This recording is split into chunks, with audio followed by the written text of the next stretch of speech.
Hi, this is Dan Pastorini, and you're listening to The Grilling Truth.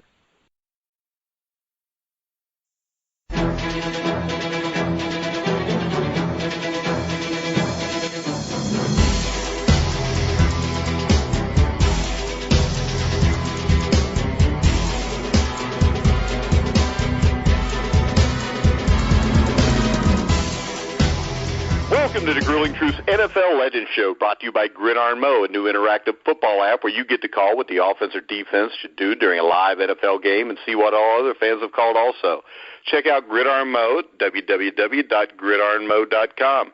I'm your host, as always, for the Legend Show, Mike Goodpaster. Right now, I want to welcome in my co-host, Matt Andruscavage. Well, thanks very much, Mike. You know, I really like doing these Legend shows, and it's been a while since we've been able to do one.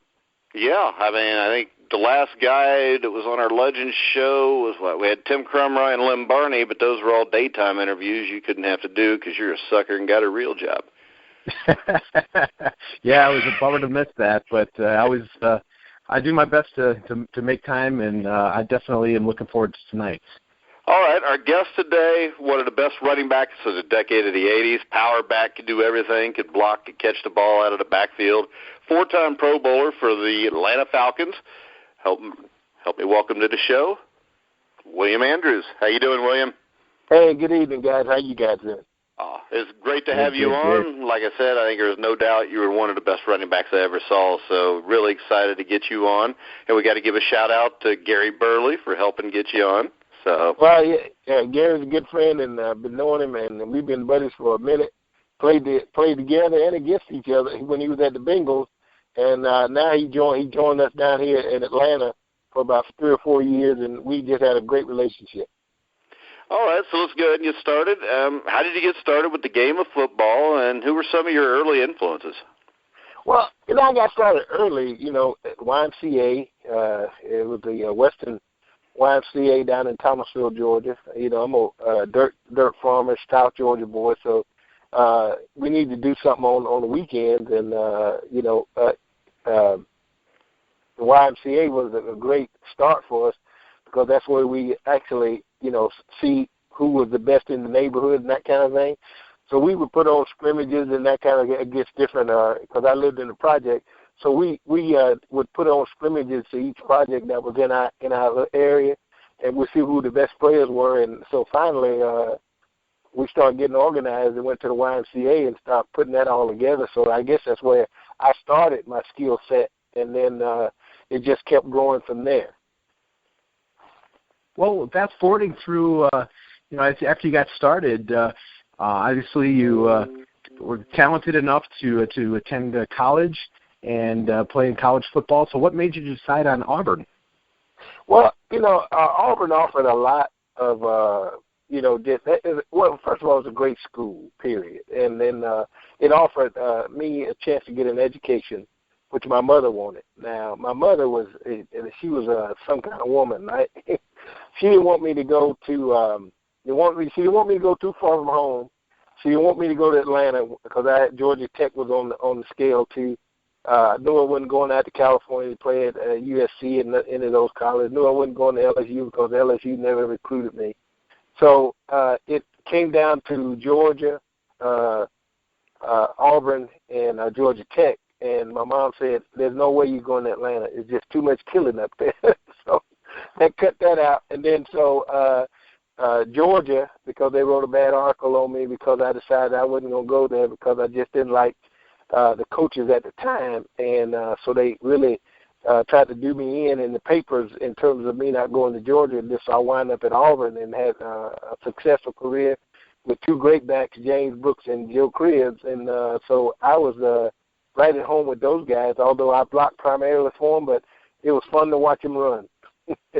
Now, you talked about that a little bit. Auburn became known as Running Back U for like a 10-year period where they had, right. It just seemed like one running back after the other that ended up in the NFL. What was it like to play with Joe Cribbs, James Brooks, and what's it like when you hear people talk about Running Back U and know you were one of the guys that started that? Well, the thing about the Running Back U, we was called ABC back there, Andrews, Brooks, and Cribbs. But they were two thoroughbreds. I was the mule in the group, so I had to pull the duty of blocking for both of them. And I tell you, it was fun to do. It's fun to block for them because Joe and James didn't have the size I had, so I had the blocking skill because I got that when I came out of high school. I had a coach, James Bryant, that really just believed in doing things the right way. So technique was important in how you did it and that kind of thing. And that's one thing that we don't have in our school system now is the fundamentals of the sport. And that's what we're losing, and that's what we need to get back because there are a lot of kids out here getting hurt because they're not trained properly how to take on a block, how to block someone, and then how to do the fundamentals of pass, catching, running, and that kind of thing. Everybody can run, but catching the football and pass blocking and all like that, yeah, they just have lost the fundamentals in that. And I'm working with a group here in Atlanta called Kids and Pros with Buddy Curry and Bobby Butler, and they are really two guys that I respect a lot because they are really teaching these kids techniques and how to do the thing properly and correctly. When in your days at Auburn, you got to be a part of one of the best rivalries, the Iron Bowl. Can you tell us a little bit about what it was like for you to play in that game? Well, now, see, I'm a Georgia boy, right? I enjoyed playing Georgia as opposed to playing Alabama. And all the guys that were from Alabama loved to play Alabama. Now, I participated and gave them everything I had, but it seemed like when I played against Georgia, I turned it up a notch. But at the Iron Bowl, at the time, Barry Krause was playing at Alabama, and he was one of the primary guys I needed to block the whole time because I was the lead back and the fullback, and he was always on the radar screen. And they was talking about how well he could do this, do that, do this. And I said I made it a personal task of mine and a personal setup that I was going to take care of him, that he wasn't going to get any tackles because I was going to be on him all day long. And that's what happened. He and we had a knockdown drag out the whole day. I got a lot of respect for Barry. He's one hell of a linebacker. He was one hell of a linebacker in college. Also played in the pros at the Colts. And I had a chance to meet him again in the Colts when I was at the Falcons. So we talk about those days all the time when we get together. But he was one heck of a guy that I remember having to always go against. We never beat him, but we came close a few times. But we never edged him out to get a win, but it was fun playing against him. All right, so we get to 1979 draft day. Everybody knows what it's like now. We love to hear the guys that played in the 60s, 70s tell us about what their draft day experience was. I mean, we had Robert Brazil on one time. He's telling us about riding. Robert riding a motorcycle with Walter Payton. Well, he and I used to go at it too, boy. Oh, Robert was a great football player too. Oh, no question. What was your draft day experience like in 1979? I don't think ESPN was doing draft coverage yet. No, they were not. They were not. Matter of fact, I don't even remember having a combine to see how good we were, how good we wasn't. But I remember my draft day was uneventful. I mean, I wasn't even home when they called me. And so, the strangest thing about that was, originally I was supposed to go to Miami because they traded me. They traded the pick. Miami traded the pick for a trade that Atlanta had with Ralph Ortega. Ralph Ortega went down to Miami. I came to Atlanta, so that's how Atlanta got me in the third round, and I was a third-round B pick. So I wasn't the first one that they wanted in the draft, but turns out that I got back home and I had a message on my answer machine that said, William, this is Tom Bratz. I need you to give me a call. We just drafted you in the third round with the Atlanta Falcons, and we need you to call us. So finally I called them and said, really? Y'all drafted me in the third round? They said, great. I said, okay. So it was pretty uneventful. Made your mom more happy that you were just in Atlanta than anybody else. Yeah, but see, I wound up in Atlanta anyway. So it worked out really good. Well, in 1979, your rookie season in the NFL, you made an immediate impact right away, rushing for 167 yards in your debut and getting over 1,000 yards in 15 games for the season. What was it about the Atlanta offense that helped you make the most of your opportunities? Well, the offense was, before I got there, they always talked about the offense never was cohesive enough to get more than 5 yards in practice and all like that. And I said, that can't be true. I've been watching these guys in practice for a long time, and then when you got the rookies there doing their thing, and then the veterans come in, it's a whole different ballgame when they come in. And so I got the opportunity to go against the first defense all the time, and my running style and skills and what I offered to the offense, the offensive linemen say, wow, we've never seen anything like this kid before. And so they really just knuckled down and started blocking for me, and I just started running crazy. And at the time we had Granville as the defense coordinator, and, boy, he used to get so upset at me, man. He used to come and tell me, get out of the drill because I'm messing him up. I said, how am I messing him up, Coach? I'm running the way that the offense ought to run, so how am I messing it up? So, long story short, my guys treated me like Walter Payton. They didn't like people hitting me, and they didn't want people hitting me. And when I told them, I said, look, guys, all I need you to do is stalemate them. I can do everything after that. And that's what they did. All right, so you get there, your first camp, first season. Was there anybody on the team, teammate or coach, that made your transition a lot easier when you got to Atlanta? Well, the transition came because of the veterans that were there. They used to tell me, William, keep your eyes open and your mouth shut and you'll be all right. So I took that to heart. I kept my eyes open and my mouth shut. Because I tell you, it's strange how veterans has a way of pointing out to you roadblocks and all this kind of stuff, and they also show you how to get around the roadblocks and that kind of thing. And that's what these guys provided for me. A roadblock, if there was a roadblock, they would provide me an escape route to get to and that kind of thing. And I really appreciated all the help I got from Wallace Francis, Alfred Jenkins, Jim Mitchell. Jim is deceased now, but Jim offered a lot. I look at Warren Bryant. I look at R.C. Tillman, Jeff Van Note. I look at Mike Ken.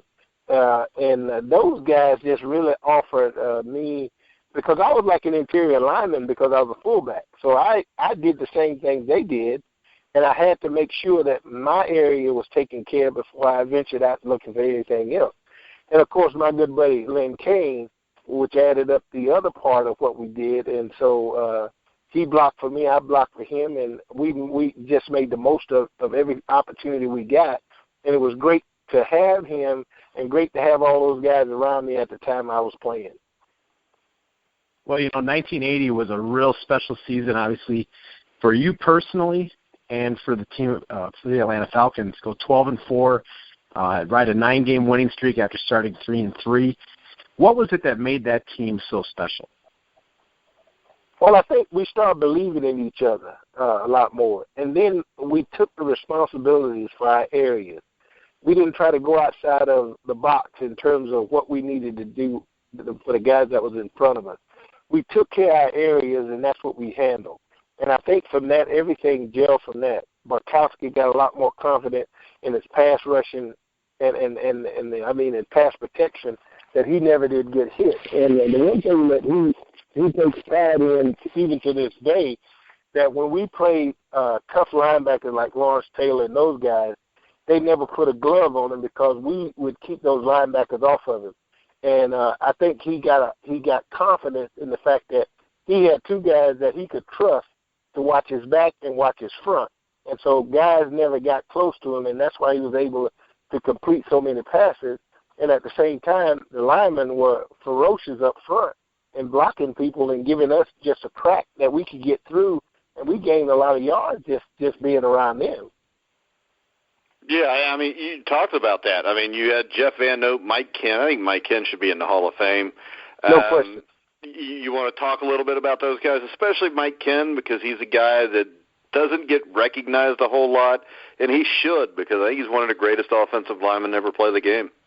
Well, I love my linemen. I mean, they were the best thing. That was the best part of me, my linemen. And I respected those guys like nobody's business. Mike Ken, I saw with Mike. Mike was 6'7", about 245 pounds, but he was rock solid in his assignment and his blocking skills and all like this.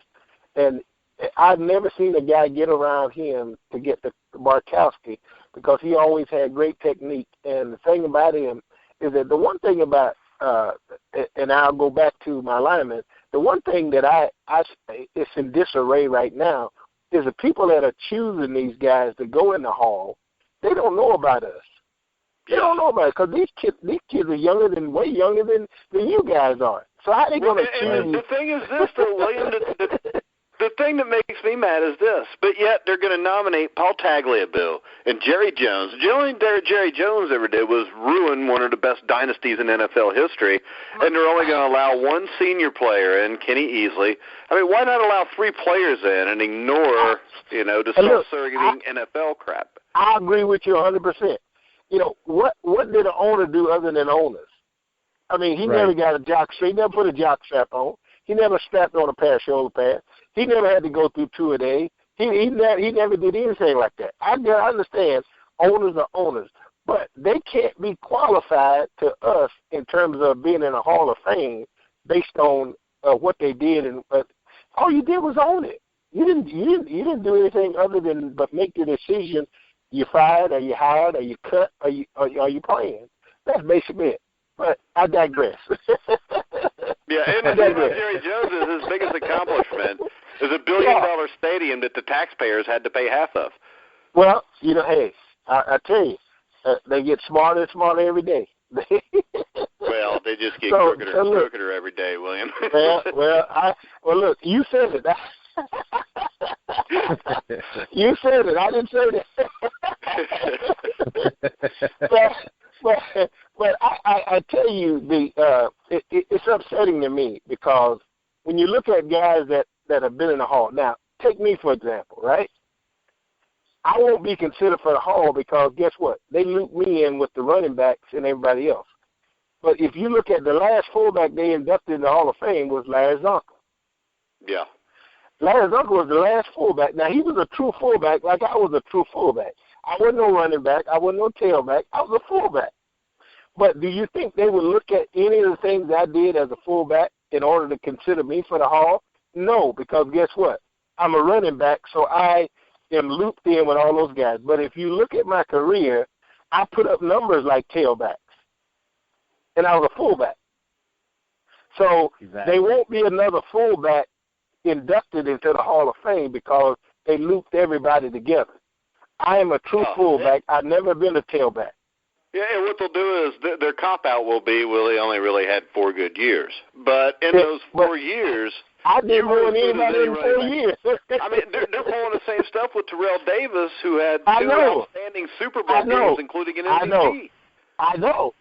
But see, that's the politics behind it, though. See, these young kids everybody talk about beast mode. Well, like I look at my young friend that was out in Seattle, the running back. I can't call his name right now. No, not Kurt Warner. The present running back that just retired. What was his name? I can't say. Marshawn Lynch. Marshawn Lynch. They talk about, he's in beast mode. I said, y'all ain't seen no beast. I said, no. You got to go back in my era and watch the beast. I said, you kids don't understand what beast mode is. So they kind of get upset at me when I say that. I say, but look, I got film. I can show it to you. It's right there for you to see, but nobody's going to the archives because they like to see flashy, towels weighing down the side, gloves on, all this kind of stuff, no blood on your jersey, none of that. No. We got in and mixed it up. Now, so look, let me go back to my lineman for a second. Mike Ken, I already talked about him, but I look at R.C. Tillman. R.C. Tillman, one of the best guards that I have ever played with. Now, R.C., they cut R.C. from Atlanta. R.C. went to the Redskins and got a Super Bowl ring. I mean, go figure. If he was good enough to play for the Hawks, he ought to be good enough to play for the Falcons. But he got a Super Bowl ring, and I'm so happy for him. Now I look at you. Go back and take a look at Jeff Van Note. Jeff Van Note should be in the Hall of Fame. Here's a guy that played over 18 years. That's like George Blanda. George was in there 18 and a half years, and guess what? He went to the Hall. Van Note didn't go to the Hall of Fame. He should have, because he got the numbers and the years, just the years alone he should be in there.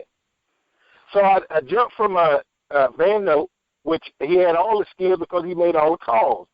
Then I jump over to Dave Scott, one of the best pass blockers and rushers that I've ever ran behind. Boom, we used to call him Boomer. And, boy, let me tell you something. The reason we call him Boomer is because he had a big old head. Not as big as Dave Butts, but his head was pretty dang big. And when Boomer put that hat on you, boy, you moving backwards. I'm telling you, you are going to move backwards. So Boomer was a great blocker and a great pass, defender. Now, then I'll go over to Warren Bryant. Warren Bryant, 6'7", about 285, and I tell you, we call him the human forklift. When he wanted to move you, you couldn't stop him from moving you. He could move you. And so all of those guys played a part in developing me. They helped develop me. They helped to define who I was. They helped to define me as a true fullback and a running back that was in that time frame in the NFL.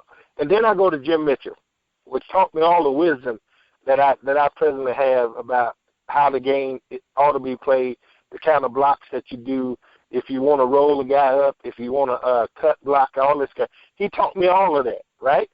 So when you look at from an overall standpoint of the linemen themselves, every one of them deserve every yard I've ever gotten because they were right there in front of me. Well, another one of your teammates that I want to ask you about, you and Lynn Kane formed one of the best running back tandems in the early 80s. Oh, that's my buddy. That's my buddy. Oh, yeah. I mean, you guys were one heck of a 1-2 punch. What was it like? What kind of a teammate was he like? And just tell us a little bit about your time with him. Now, let me give you a setup, right? Lynn came from California, played at USC, but he blocked for Ricky Bell? No, Charlie White, the Heisman Trophy winner. Yeah, Charlie White. Yeah, okay. He blocked for him, right? So Lynn was a fullback. I was a fullback. I blocked for Joe Cribbs, James Brooks. When we both got to Atlanta, Lynn weighed about 187 pounds, and I was pushing about 203. And I came in as a tailback fullback. Lynn was a true fullback, but they moved him to tailback, and they moved me to fullback because when they saw my blocking skills when I got there, they said, we got to switch this up. Lynn, you're a tail. William, you're a fullback. And so we developed a reading whenever we got up. I said, now, Lynn, whatever you do, you watch my hat. Whatever side my hat goes to, you go the opposite side because I got him walled off on that side. You don't have to worry about it. He's walled off. When I hit him, if I hit him straight up, it's a toss-up. But if I hit him on the right side, you got to go right side. If I hit him on the left side, you got to go left side. Because remember now, he's got to come through you if you hit him on the left side. If you hit him on the right side, he's got to come through you. But you got him walled, so that's how we were able to do our blocks, and we talked to each other even before the play got started, and that we were so well in tune that in some of the pictures that we take, and when we come out of our stance, we in perfect harmony and perfect sequence that you can't even tell who's getting the ball. That's just how good we were.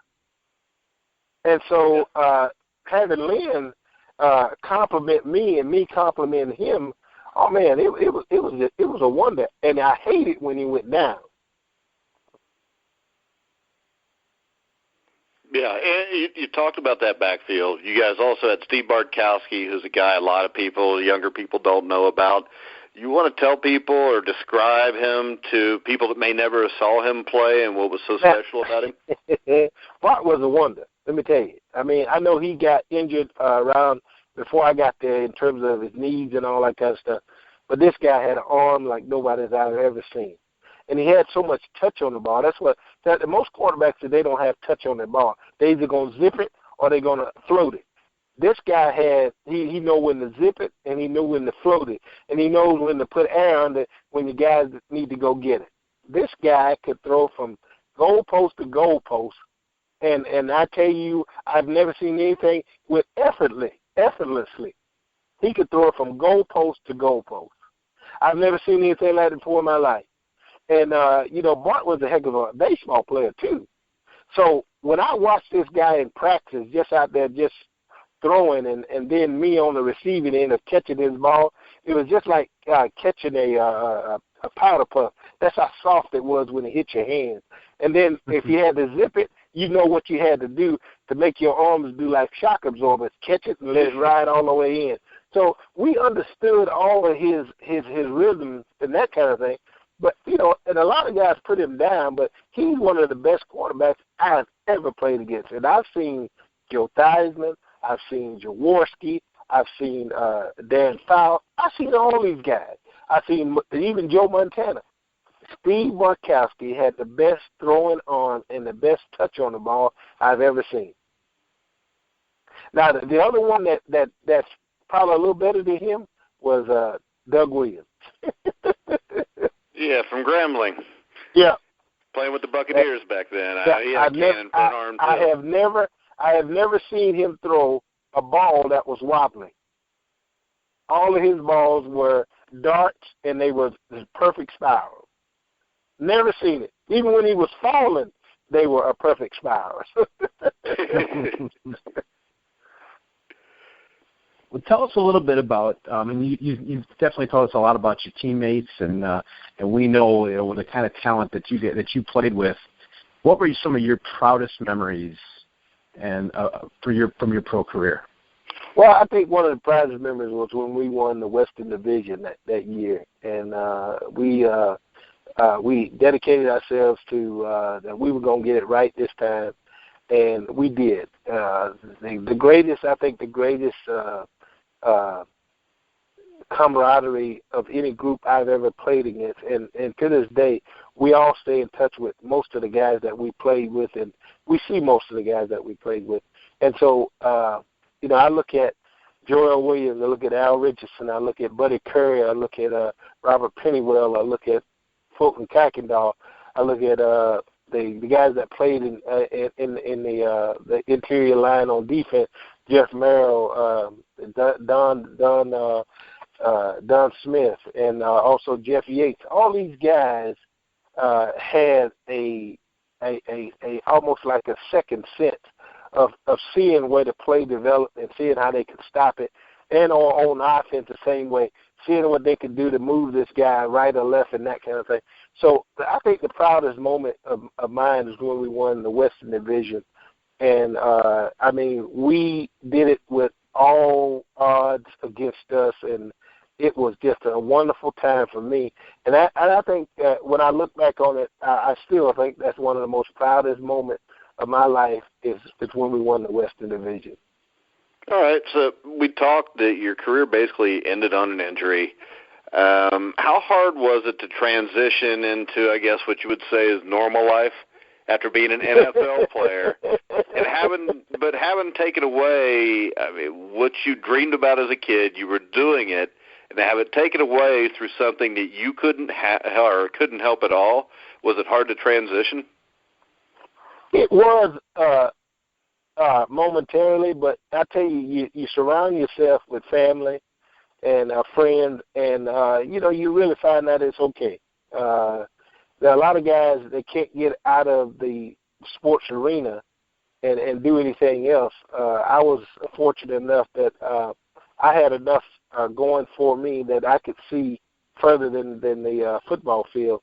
I had other things I needed to do. I went back and got my degree at Auburn, and I don't use the degree, but it has helped me look at other things that I can do in life, because I didn't just pattern myself just because I was in education. I had to do education. But I think when you look at it overall, my life is great. I got 12 grandkids. I've got three beautiful. I mean, I got five beautiful sons and one daughter, and they are just a dream to me just to have around because I get a chance to interact with most of them, and most of my grandkids. I get to interact with most of them, and so that's my legacy, and that's my joy. All right, real quick, I got a question for you. Okay. And I'm interrupting Matt. Matt can ask a question after, but you got 12 grandchildren, 5 kids. How do you afford Christmas? Well, I don't. I don't. I was kind of wondering the same thing. It's called shopping early. Maybe just rotate the kids, like one gets a present every 4 years. What you do is you line up all your appearances about that time, so you know you're going to get paid, and that take care of your Christmases. Yeah, but Matt can't line up any appearances. Nobody will you get know money. it, man. You know it. Hey, look. Now, I've been bumped upside the head a bunch of times, but not that much. Yeah, you set your appearances close to Christmas, and you go out and do your speaking engagement. You get paid, and all that you get paid, right? You turn that over to the wife, and she takes care of Christmas for it. So that's the scheme, Come on, man. It's just like running a well-diagrammed play.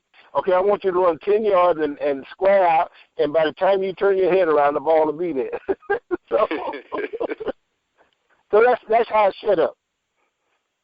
Well, one of the things I wanted to ask you is, the Atlanta Falcons are headed back to the Super Bowl for the second time in franchise history, and just wanted to know what you think of the current team and what your prediction is for Sunday's game.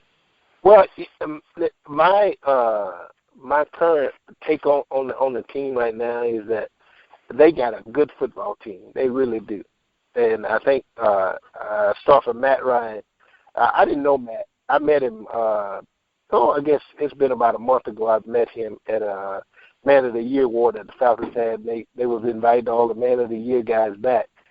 And I went up to him and I said, you know what? This is my first time ever meeting you, man. I never talked to you. And because I didn't talk to you, I didn't like you like that. And so he said, well, Mr. Andrews, I'm glad we had a chance to meet because I like for you to like me. And so ever since then, I got a lot of respect for him. The kid is a fantastic player. I see his limitations and I also see his strength, and that's what's so good about him. He knows his limitations, but he also knows his strength. So if you give him an opportunity, he will hurt you with the short pass. And that's what his motto is. If I can do it, and it reminds me of Joe Montana. Joe Montana never threw long balls unless he had to. But if he could pick you off the Bill Walsh offense, I need 6-7 yards here, 6-7 yards. Not like Joe Gibbs with Washington Redskins, 6-7 yards here, there, and then you do what you need to do because he had wide receivers that could make you miss and all that kind of stuff. But I look at these kids now. I look at Freeman and all these guys that own offense. That really has their skills. I look at Julio Jones. This kid, he's a wonder. He really is. Not a big guy, tall, very well built. He's set in his stature, and this kid can really go and flat get it. Now, but there's always a but. So let me put the but in. The first one that makes a mistake, that normally going to be the tall tale signs of who will win and who will lose.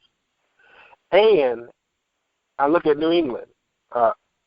Belichick and his organization, Mr. Kraft, and what he's done with that organization out there. I played against New England way back in the day. They've always been good. They've never had what I call just desperation season. These guys were tough to beat. And the Falcons are tough to beat. Here's the difference, though. I think New England's defense is a lot sounder than ours, but ours is coming along. So I think with enthusiasm and the right plays of breaking up passes and recovering fumbles or making a hit, that will turn the game in Atlanta's favor because of the fact that they've never been there before, not with these kids. These kids are hungry. And so I think that's going to be the difference. All right. But at least you're not biased in your prediction either, so. Oh, not really. No, not really. I'm a hometown boy, so I'm gonna be, I'm gonna be for Atlanta. So what occupies your time? What keeps you busy today? Well, I presently have a transportation business, so that's keeping me busy and keep me going. So I'm happy. Got a lovely wife, Gladys. She's been ace in my corner for 17, 18 years now, and I got to tell you, I love being around her. All right, so my last question. What do you think of the quality of play in the NFL today compared to the 60s, 70s, 80s? Well, and I may get in trouble for this, but I'm going to say it. I'm big enough. I got bodyguards and all that kind of stuff around me, so I'm good. I think the kids today are fundamentally well-built, right? They are their physique and everything, but they're not in hitting shape. There's a difference. There's a difference in being in hitting shape and a difference in just having the physique and in shape to run around and do all this. See, the one thing that they don't understand, the muscles have to get used to being hit. And that's why we've seen a lot more injuries than we've seen in past years with past years that we played, because the more you hit and the more you condition those muscles to take those shots, they're less likely to get hurt. I mean, you can go back and look at teams after teams after teams, and you see you got key players get hurt in today's setup, and that just throws you all off kilter. So I think the kids are in great physical shape, but they're not in hitting shape, and there's a difference. Yeah, but the problem is with the CTE problem and everything, I mean, I can understand why they don't hit as much. I mean, do you think it should still be the way it was, or do you think that it is better this way just to keep everybody safer, possibly? But I mean, okay, look at the CTE. I got that, okay? The owners knew about this a long time ago, okay? Yeah. And the fact that they knew about it, they really don't want to help us guys that have gone through concussions and all that kind of stuff. I understand that. But it's a money thing for them. But the thing of it is that these guys got insurance on each one of the guys that ever played in this thing, and you are looked at based on the number of years that you play in the sport. Like running back is 3.5 years. If you go past 3.5 years, that's gravy to them, because guess what? They don't have to pay the premium, right? Linebackers, quarterbacks, all that. Everybody's got a grade they under, right? But here's the thing. Here's the thing. You have to look at it from a standpoint of teaching kids the fundamentals of blocking, tackling, and catching the ball. That's the fundamental. They're getting away from that. You can butt off with head up and that kind of thing, and that's all technique. But when you get in a live situation in a game against somebody else and you don't know how to properly place your head or that, you're going to get injured. If something's going to happen to you, I can tell you. But if you're fundamentally sound in your technique, you're less likely to get hurt than the situation that these kids got now. All right, Matt, you got any final question for William? Well, you pretty much answered most of it when you talked about concussions and things like that, and with insurance, and you kind of touched on we've had a lot of players that we've heard from over the years and talk about the treatment of the players that really made this game great, and that how most of the younger players are making a lot of money off of what the older players built. And it's a shame to see what a lot of the retired players are going through. And what's your opinion on how retired players are treated? Well, I don't think we are treated with the respect that we're due, because when you look at it, we helped make the game just like the guys before that came before me. We helped make the game who it was, like the guys before me. They helped make the game possible for me. We made the game possible for the kids that are in it now. And the fact that the owners see the difference in what it was and what it is now, everybody is trying to be prima donnas and this and that, and they really think that they walk on air and they're above everybody else and above the law and all this kind of stuff. But you're not. There are things fundamentally that you have to realize. There's a certain thing that we call law and order, even in football. You have to abide by the rules that are set. Now, if you're not willing to do that, then that game is going to pass you by real quickly. But we have paid our dues. We paid our dues. We deserve the respect from the younger players and from fans that knew about who we were and that kind of thing. We've earned that. We've earned that respect. We're not asking you to give us anything we haven't earned, but whatever we've earned, give it to us. And quit playing around with all of these lawsuits and appeals and all this kind of stuff. There are guys out here that are really hurting. And these owners could give a rat's behind whether they family is doing with or doing without. Yeah, Roger Goodell's making $40 million a year. And doing what? Right. Sitting on his ass? Come on, give me a break. Yeah, sitting on his ass and waiting till people bitch so much that it forces him to do something. Give me a break, man. Come on. That's just it's ridiculous. I mean, it's just like turning flapjacks, man. Shit, you either good on one side or you're not on the other side. So, I don't want to get on the soapbox with that, but there are guys out here that are really hurting, and the NFL owe it to those guys because of the success that they have made the NFL today. They made the success that they are. They never would have got to the spot that they were if they didn't have us guys and guys before me set them on a pedestal where everybody looks at them. Yeah, and the thing is this. We've had 3 or 4 guys that were all on the all-decade team in the 60s that have been on the show that I've talked to them off air after the interview, and they'll tell me that their pension, and these are guys that played for more than a decade, their pension's like $1,000, $1,200 a month. Yeah, man, look, it's look, depending on how long you play, it's probably worse than that for some. Yeah. But the thing I'm saying is the owners, they owe us, and if they don't do it the right way, they're going to lose a lot. I'm telling you, they're going to lose a lot. But time has a way of catching up with you. Yeah. Time has a way of catching up with you, and if you don't treat them right, time is going to show you how bad it's going to be for those guys. Now, yeah, they billionaires. They can go and relax and do all the things they want to do based on not having the football. But what is football taking away? Yeah. Their owners got no more entertainment. But see, I think a lot of the problem there are the current players, the players that played in the 90s, all these guys that could have made a stand and ended up not doing it because they think when they're 25 years old that they're invincible and they're always going to play football. Well, and see, that's the sad story, right? Because the NFL, the guy used to say, that means not for long. Yeah. Yep. So, I think it was Jerry Glanville that used to say that, wasn't it? Right. Yeah, not for long.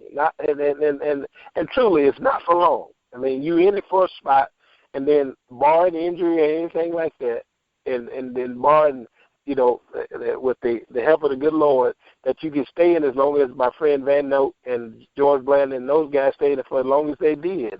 That was nothing but the good Lord watching them and protecting them through that whole thing. Now, they had bumps and bruises. They missed a few games and that kind of thing. But for the most part, when they get out of it, I look at Jim Ott. Man, boy, he was terrible. I mean, they just beat him up. I look at Joe Namath. I look at Johnny Unitas. All those guys were beat up to no end when they got out. I even look at Deacon Jones and those guys. Those guys were look really. At Earl Campbell. Well, that's what I'm saying. Earl and Saint. Campbell, I mean, it's crazy. But like I say, I got mad respect for all of those guys because they helped me fulfill a dream that I've always had, the opportunity to play in the NFL and to show how much talent I had and to show that I had just as much talent as the next guy that carried the football. So don't get it twisted. You're only as good as your next play. Yeah. And if you're not as good as your next play, guess what? You're on the road. But, hey, William, it was an absolute honor to have you on the show tonight. Well, my pleasure, man. Anytime you need me, you got my number. Yep. Yeah, I'll be using it too. You can ask Right. you know. Well, So you know where Mike Ken is, by the way? Mike Ken? Yeah. I can let me see if I can email him and see if he take your call and you guys get on the line and talk with him. Because I know he'd love to talk to you guys. Yeah, I'd love to have him on. Like I said, that. When we first started doing this show, it was to get guys like you on to tell their story to younger people that don't know why this sport has become what it has become. And, I mean, Robert Brazil, Mike Ken, guys like that were guys I wanted to have on. I had most of them, but we're still missing Mike Ken. So, well, Mike would be a great one to talk to because he really is the epitome of offensive tackle that played on the left side, that nobody overpowered him, being as small as he was. 245, come on, man. Yeah. You guys don't wear no 245 anymore. I'm 245 now as a wide receiver if you're 6'7". Yeah, that's what I'm saying. You know, come on, man. They don't have guys like that lean and that can hold those guys that outweigh him by 40 pounds. Uh-uh. Well, and he was great with the kick step, and that's something that you watch guys in the NFL now, half the tackles can't even kick step correctly. That's true. And, I mean, a lot of that's fundamentals just because of all the offense and everything they run in college. It all goes back to fundamentals. They're not teaching fundamentals. They are just not doing it. Just because you can run and catch and do all this, you still got to defend. Yeah. But, all right, William, once again, it was an honor to have you on the show. Well, thank you, my friend. And we've got one of your old teammates is going to be on with me tomorrow, Greg Brazina from the Atlanta Falcons, part of that 1977 Grits Blitz. I think they only give up 9 points a game. You're gonna have some fun with Greg because I mean he can tell you where all the skeletons are. He knows where all the bodies were buried, huh? Yeah, I'm trying to tell you, man. He knows where all the skeletons lost their skin. We'll do this. We'll leave you out of the conversation. Believe you me, he knows where all the skin that came off those skeletons. All right, thanks, William. All right, my friend. Any final words? You there, Matt? I thought you said William. I'm sorry. Yep, my bad. I'm sorry about that. I thought you said William. William, again, I want to just reiterate what Mike said. It was an absolute honor to talk to you, one of my favorite players, and just thanks for all the time you gave us and all the great stories and insights into your playing days. Well, you know, I do appreciate, and we need a lot more guys like you guys that are actually showcasing us and talking to these young kids about the fundamentals of the game and not looking at the game as, a profit in terms of whether you can do it just all your life, because it's not going to happen. It's not in the cards. It's not in the cards. But, all right, thanks a lot, William. I would remind our listeners that you can check out our Inside Boxing Weekly show later tonight. We had former light welterweight champion of the world, Lamont Peterson, on, current bantamweight champion, Rasheen Warren was on. Also Barry Hunter, who's the trainer for Peterson and Warren. Also check out our NFL Pick'em show tomorrow night, which, William, if you want to be on, you're more than welcome. We're going to have Gary Burley, former teammate of William. He also played with the Bengals. We'll have Mark Cooper from the Denver Broncos in the 80s, offensive lineman, and Luis Sharp, who was a Pro Bowl offensive lineman for the Cardinals. We're going to break down the Super Bowl. So, William, if you want to come on tomorrow night, you can come on with us for that too. No, I appreciate it. I'm going to leave it to the experts. Those guys. Where did we get experts? You leave it to them. They're the experts. Them linemen know what they're doing, man. Trust me. Hey, I was just glad to be drugged along, you know what I mean? All right, guys, make sure you check out Gridiron Mo, our main sponsor at www.gridironmo.com. You can hear all our shows on iHeartRadio, iTunes, Spreaker, Stitcher, Google Music.